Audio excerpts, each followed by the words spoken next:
Hello and welcome back to the RamsTalkPodcast preview show. We're here today after a really strong victory against Port Vale, but now a much bigger test. We've got Bristol Rovers away, and joining me today to tell me all about the gas is Chloe Watts, who's a HerGameToo Ambassador. How are you, Chloe? I'm good, thank you. How are you? I'm doing all right. Thank you. We got there in the end.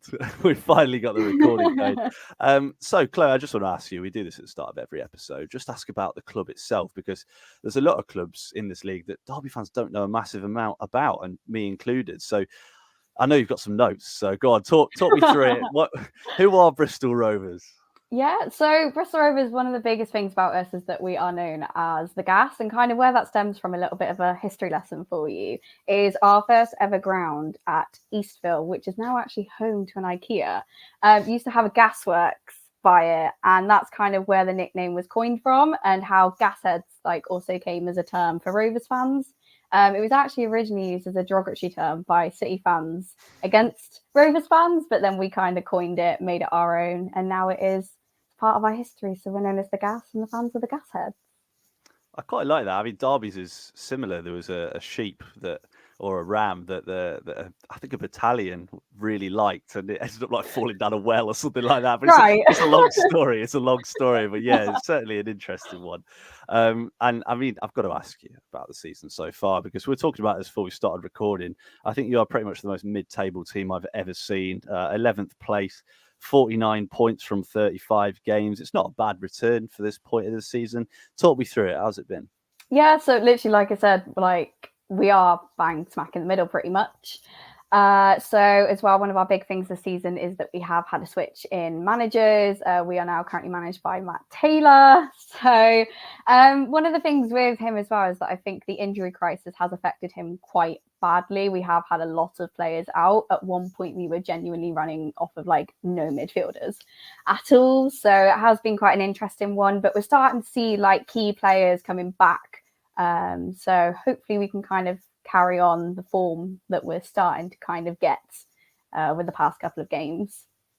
Well, it's interesting. You mentioned the change in manager. I think that happened just before you played us. I think it was either just before or just after. It's around that sort of time. And obviously, we won't talk about the previous manager too much. But new managers come in. What's he changed? So I think kind of one of the things that he's changed, and I've actually noticed with the fan base, is we seem a lot more kind of united. I think now that the players have definitely settled down and they're really starting to warm to Matt Taylor, it's really helping unite the fan base and bring everyone back together as one, as before there was a little bit of division with said previous manager, if you will. No, I can imagine. Yeah, I don't think you need to tell me too much about that. But I mean, we talked about the most recent results. It's 3 wins, 2 defeats from the last 5.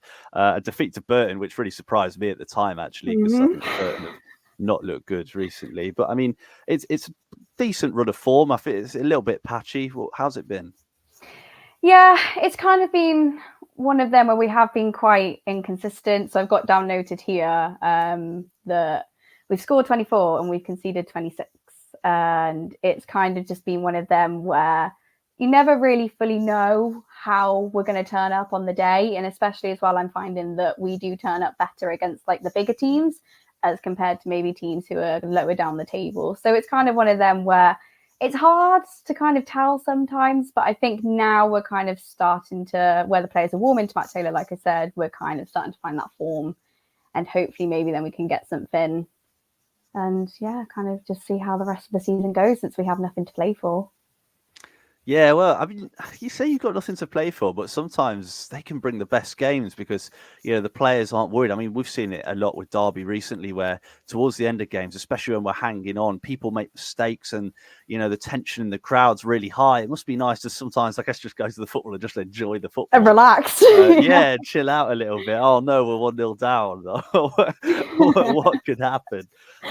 But no, I mean, I'm just looking at the table here. You're 11 points off Stevenage in 6th. Is it a bridge too far to reach the playoffs? Yeah, I'd say so. I think what really did kill kind of any kind of hopes, I guess, that we had of like a proper playoff push was the injury crisis. I think it really didn't help when Matt Taylor came in and he was trying to implement his style of football, having so many of those key players out, especially with the likes of Anthony Evans when he was out, I believe, for yellow cards, how many he got. We really noticed that absence within the team, and it was quite hard to kind of build from that. And just, yeah, I think it probably has kind of killed those hopes of playoffs, but also at the same time, we're not in a relegation fight. We're just kind of there. Yeah, I know. I mean, it sounds a bit harsh. Making up the numbers might be the right term, but yeah, it's a little bit harsh. But we do have to talk about the last game. We do have to talk about it because I've annoyed you about it for about a few months since it happened. Pride Park Derby win 2-1. I can't. We're talking about this, but I genuinely can't remember who scored first. But Chris Martin's equaliser, brilliant header from a free kick, and then in the dying seconds, Tyrese Forner, who's basically vanished off the face of the earth since that game, beats a man down the line, puts it back inside for Mendes Lang to score the winner in the dying seconds. I mean, it must have been a bit of a killer blow, obviously coming to Pride Park, and you played really well, actually. I was really impressed with Bristol Rovers that day, and just to miss out in the, as I said, the dying seconds, it must have been pretty difficult to take. Yeah, it was quite a hard one. It was definitely a mix of emotions as well. Obviously, when Martin got that goal, I was absolutely buzzing for him. Obviously, it's on old territory for him where he used to play for you guys. And it kind of built up that, oh my God, maybe we could do it moment. As like you said, we hadn't had a bad game. But then, yeah, when Mendes Lang scored his goal, it did kind of kill that hope. And I was sat there like, this is how it goes. Yeah, it happens. Trust me. Yeah, Bolton away for us was very similar. Ended up going 1-0 up and throwing that away. So I understand the pain. It's never good when you travel and it ends that sort of way. But I mean, I thought you played really well, and you said it as well. And sort of since then, have you sort of grown as a team? How have you changed? I think the biggest change is obviously that we've had that change of manager, because at the time when we played you, we actually had the interim manager, Andy Mangan, in. Oh, yeah. So he was working under Barton, and then it was all very up in the air at the time as to who was going to get the job. And I think the players were definitely set on, they wanted Mangan kind of to have, I guess, that familiarity. But now that we've had Matt Taylor in, I think it's probably taken a while for the players to warm to him. But now that they have, we've definitely grown closer as a group. You're seeing that confidence and stuff. So it's definitely kind of brought everyone together. So I'm really hoping that we'll bring out a strong performance against you on Saturday. And I hope not. So, I mean, we always ask every single week, right, who is the danger man? And I mean, it's a pretty obvious one. I'm just looking at it. Second top scorer has got 6 goals, but your top goal scorer with 15 goals in the league is Chrissy Martin. I mean, anyone watching on video can see behind me, I've got a lovely Chris Martin match-worn shirt that lives behind me at all times. And he was a favourite of mine when he was at Derby. I thought he was brilliant. 10 years ago, we had that season where we finished 3rd in the Championship, lost at Wembley, which I'm sure no Derby fan wants reminded of, but he was unbelievable that season. Scored something like 24, 25 goals and got about 10, 15 assists as well. He was unbelievable up front for us. I mean, he's come in, I think it's 15 goals in 20 starts or something ridiculous like that, which is an unbelievable stat in this league. How's he been? Yeah, no, he's been amazing, obviously, as well, considering that we signed him at the end of September, and he's now currently 15 goals in the league. I think he's sat 5th overall for top goal scorers across League One, I want to say. I've not got that list up. I think it was from what I saw. I believe he's 5th, but he's literally 2. The top is on 17. Like, it's really, really tight up there. So especially when you're looking at maybe who is going to end up with the most goals at the end of League One, at the end of the season, I genuinely wouldn't write him off. I do think he really could be up there. He's definitely found his feet now with scoring, and like he's got that confidence. However, I'm not quite sure if Saturday's goal was his particularly, as much as he tries to claim. I think it maybe might have touched his head, who knows. But yeah, considering as well that he has played, I believe, the least amount of minutes across all of the goal scorers at the top at the moment at League One, it is remarkable. So yeah, he's doing really, really well. Yeah, I mean, to be honest, on this podcast, we really wanted him to sign for us. Really did. I mean, looking at it, he probably doesn't suit our style of play because he doesn't run round enough, which is ridiculous when you look at how good he is. But yeah, it's good to see him doing well. He's not got his massive quiff anymore, which is really disappointing. Which probably made it harder to claim that goal at the weekend. But yeah, he's certainly impressive, and we're going to hope we can keep him quiet. He caused no end of problems for Aaron Cash and Curtis Nelson in the reverse fixture. So yeah, we'll have to see how that goes. But just having a look at some of the other players that you've got. I mean, a player that's up at the top of pretty much everything. You've mentioned him already, Anthony Evans, second top goal scorer, top assister, and your highest rated player on the FOTMob app.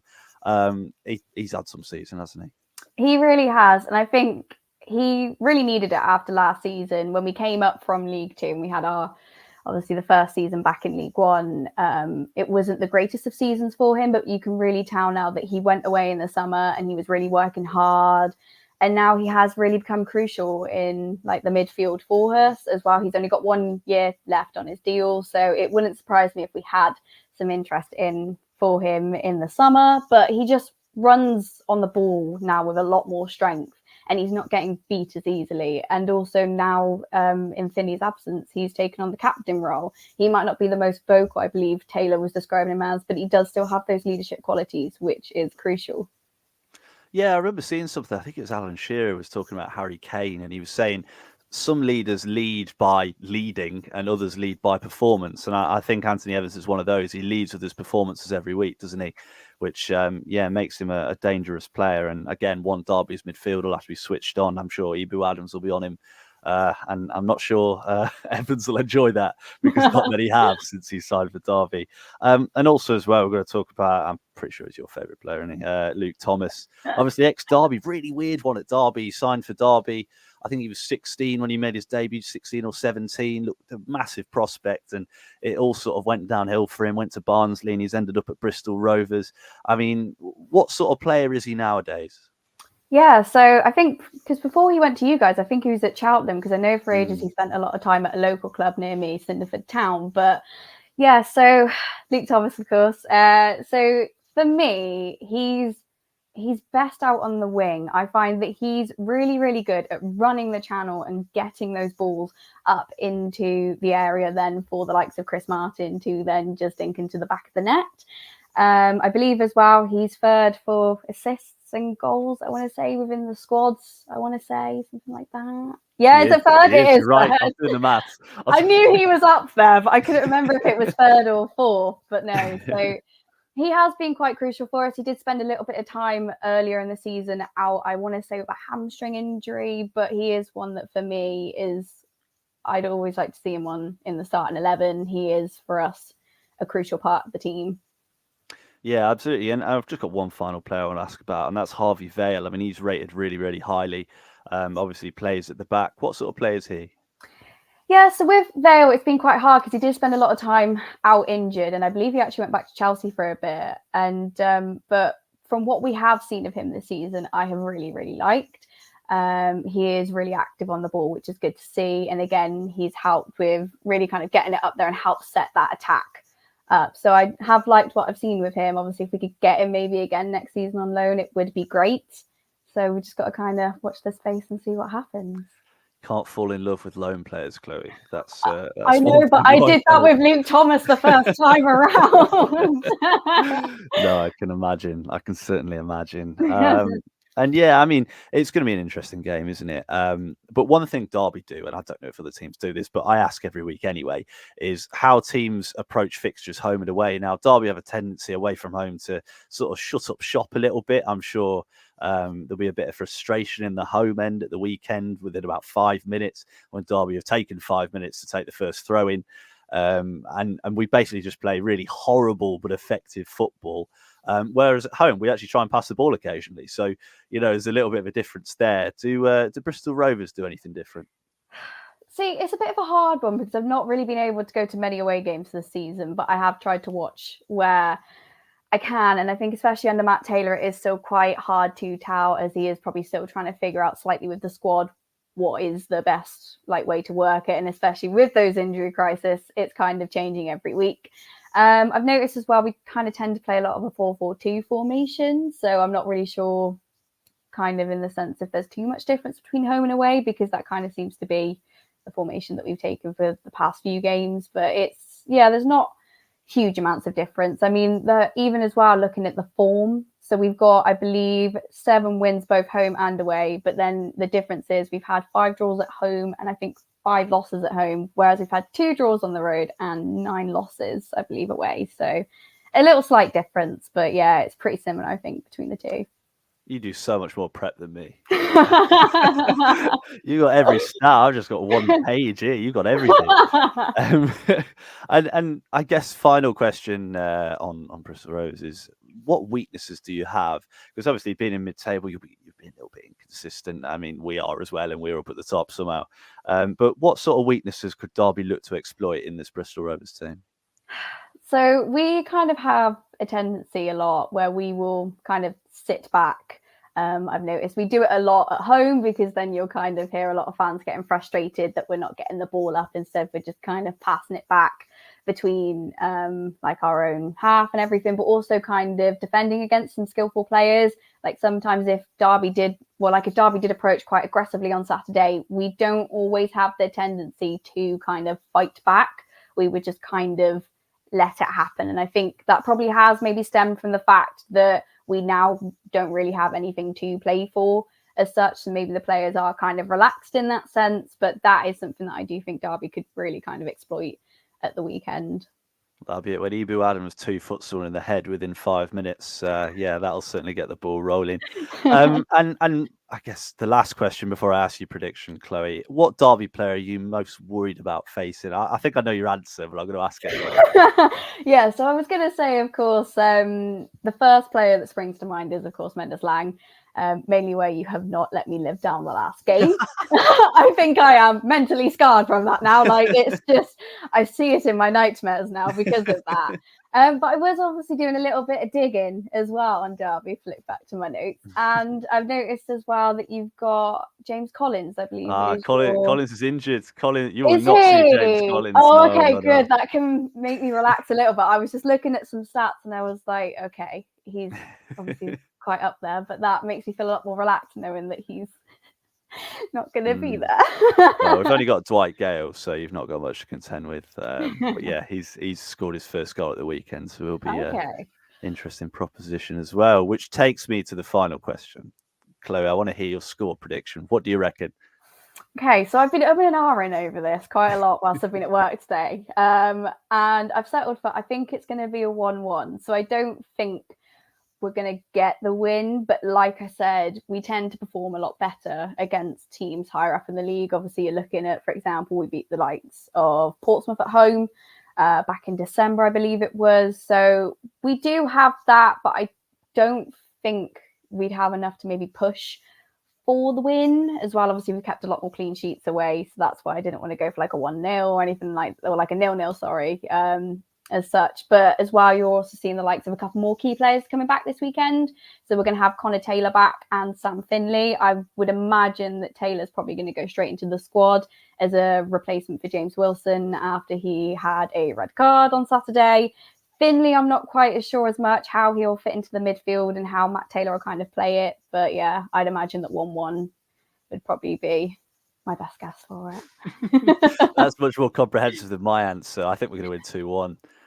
It could be delusion speaking, because I put us to win pretty much every week. But I'd like to hope that, after the setback against Charlton, where we looked really, really poor, we've clawed it back. Good win against Port Vale, and I think the lads will be really, really up for it. And yeah, as you said, hopefully we can take advantage of the fact that, I guess your season's not over, is it? But there's not a lot to play for at this point, and you'd hope that with Derby's hunger and desire to get ourselves up the league, you'd hope we could get something out of it. So yeah, thank you so much for listening. If you did enjoy, please do leave a like, subscribe, and thank you very much. And also, Chloe, tell us about you. Tell us, where can we find you? Where can we find HerGameToo? Yes, so on Twitter, or X, I guess as it's now called, and Instagram. I didn't know what to call it, but so across that and Instagram, I'm at Chloe Watts _10. HerGameToo, you can find on Twitter, you can find on Instagram, Facebook. We also have a website, and as well, that has got our reporting page on there too, and all of that is at HerGameToo. Brilliant stuff. Yeah, we're partnered with HerGameToo as well, which is great as well. So yeah, good union all around. Good union all around. But right, thank you so much for listening. As I said, if you did enjoy all that, so you know by now. I say it every single week. Hopefully, we'll be leaving Bristol with 3 points. So thank you very much, Chloe, and thank